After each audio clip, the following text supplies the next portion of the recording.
All right, listen up, folks.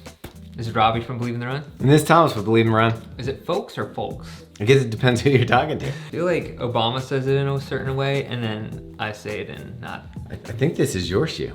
Well, folks, is this mine? Yeah. This is my shoe? Yeah. That's your shoe? This is mine. Wait, I didn't even know you got this shoe. Yeah. Well, we got it, and Jarrett was going to review it because he thought... Jarrett used to think he needed stability shoes. And then Jarrett thinks he needs wide shoes. Turns out he still needs wide shoes. These didn't work out for him. What do we have here? The HOKA ONE ONE. Time to fly. Fly away, baby. Arahi 5. So the HOKA Arahi 5 is the stability version of, some would say the Clifton maybe? Break it down. I'm gonna break it down. Wait, was that like? Yeah, I think it is the Clifton. I would say this is similar. This is a stability version of the Clifton. It's got a lower stack though. Yeah, the stack height on this is, might as well just get that out of the way since we're talking about it. 29 in the heel, 24 in the forefoot. For women, it's a little bit less. 27 in the heel, 22 in the forefoot.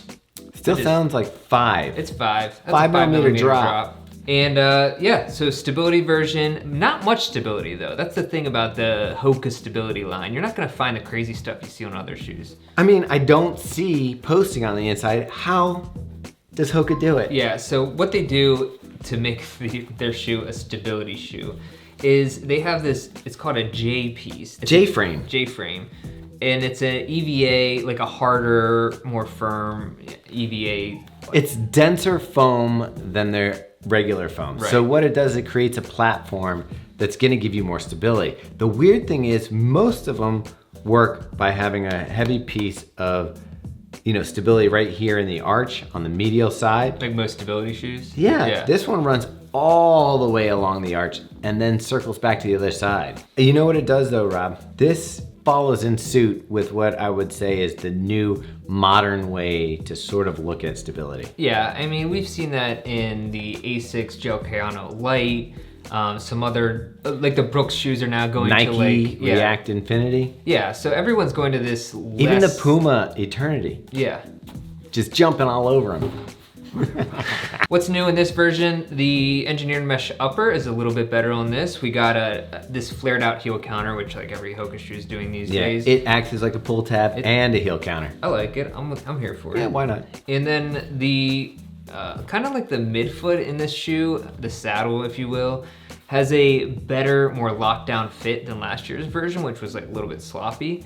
So that's nice for anyone who's looking for a better fit. Cause like HOKA uppers are always a little weird. It's always like, I feel like sometimes there's like too much room in the toe, but then there's like tight in the midfoot. They usually agree with me. I usually like them just fine. I just think like compared to some other shoes that are like really nice fitting, you're not gonna get that. I think what you find in HOKA is depending on the shoe, you get a different fit. Whereas like if you look at like an Asics, pretty much every upper on an Asics fits the same. Yeah, sometimes in HOKAs you'll like have like a pointy toe box, like the Speedgoat, past versions. I felt like this upper felt a lot like most HOKA uppers, the Rincon being one of them. Clipped in. Yeah, no issues with it. It has good structure, decent breathability, so on. If you've run in other HOKAs, and I don't know that you've done a lot in the Clifton, but I know you've run the Rincon. What do you feel is the difference in the ride of this? Do you feel that firmer ride? It does feel firmer, which is actually what I was gonna say about the ride first thing off the bat. And obviously with HOKA and traditionally high stack shoe, a lot of foam, doesn't really translate to stability so much. So it is a little bit of a firmer ride. I felt like it runs a lot like the Rincon. Mm-hmm. Like it felt very similar, a little bit heavier, a little bit firmer. But then again, the Rincon dead ends out about 120 miles for me anyways. Overall though... Glowing review. I mean, I'm gonna be honest. Yeah. But overall, I did like the ride of this shoe because I don't mind a firmer ride. See, that's the thing though. For most people, why you go to HOKA is you go for the cush. You go for the soft feel, you go for that roll, that rocker. Now, while this has the rocker, you've got a firmer feel.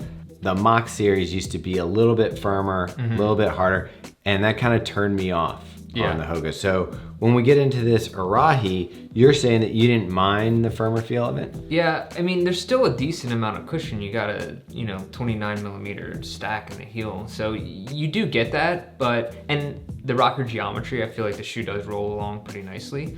As a neutral runner though, do you feel like you would pick this shoe? Oh, I would probably pick the Rincon or maybe even the Clifton over this. So this definitely for somebody that wants to have that stability guidance through their stride. The ride maybe even reminded me a little bit of the Clifton Edge because that's a little bit of a firmer ride. Obviously doesn't have the crazy heel and the on wide stack. Did our boy Aldrin down in Florida get a hold of these? He did. So our traditional stability reviewer Aldrin ran in this shoe. He really liked it. He thought it was a great improvement over last year's version.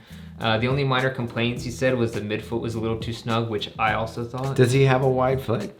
He doesn't, but I feel like sometimes Hoka can come in a little too much on the midfoot, and I feel like this one did. Yeah. And also he complained about the laces, which I also thought were horrible. They're just insanely long, kind of floppy, just, I don't know. Get them out of here, Hoka. I do think it's a decent shoe, especially for the weight. 9.7 ounces for a men's size 9. The medial piece I don't like in the shoe. I know it's not noticed as much on the run, but I think this is like up there. Like I'd really actually liked running in this shoe. So Robbie, how much is the Arahi 5? So the Arahi 5 is $130, which actually that puts it at a different price because I think the Kayano and the React Infinity are higher price. They're like $160, I think.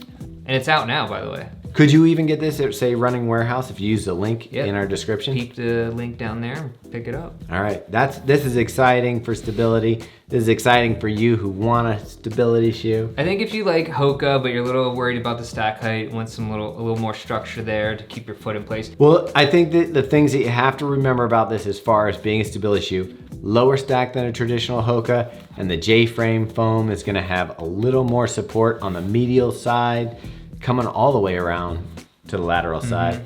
Medial is in the inside, lateral on the outside. That's some shoe jargon for you to learn. Yeah. All welcome to school. Classes in session. Yeah. All right. So that's the Arahi 5.